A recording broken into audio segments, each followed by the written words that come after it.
President Paula-Mae Weekes extended congratulations to Prime Minister Dr. Keith Rowley and his newly sworn-in cabinet members and called on them not to disappoint the people who elected them to office for a second term.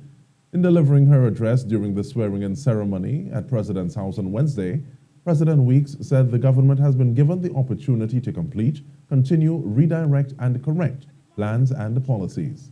When its standard bearers are true to their oaths of office, fulfilling their duties and upholding the expectation of the high offices to which they have been elected or appointed, failure simply is not an option. The president said there is always work to be done and highlighted a number of matters she said still need to be addressed. Recent issues sit on the front burner.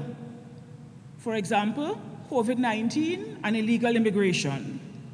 And the new ones are bound to emerge as the Republic marches boldly into this decade.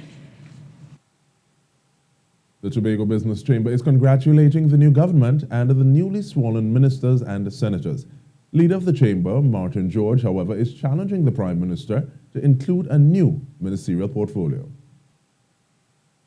Occasion to make a bold initiative by appointing someone such as possibly a Minister for Tobago Enterprise Development, because we have lamented for far too long about the lack of proper enterprise development in Tobago.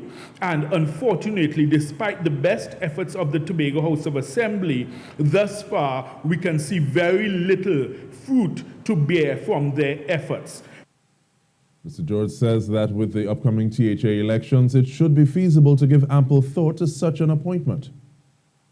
We think that the Prime Minister ought to still consider, and given the upcoming THA elections, I think it's something that he ought to give consideration to, appointing a Minister of Tobago Enterprise Development. And we would want that minister to be stationed in Tobago.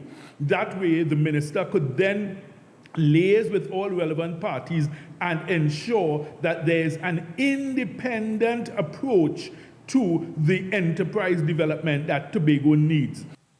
Mr. George says issues such as having 25% contractor involvement in the infrastructural development of Tobago is one area the proposed minister could bring to the cabinet. He says Tobago needs more focused attention from that august body.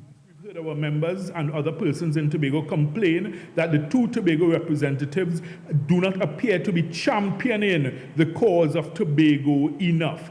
And it may very well be due to their other ministerial responsibilities, because their ministerial portfolios are not directly Tobago-related portfolios. So therefore, they have other duties and responsibilities to the wider Trinidad and Tobago society. So therefore, it does not appear that Tobago is getting that kind of attention. So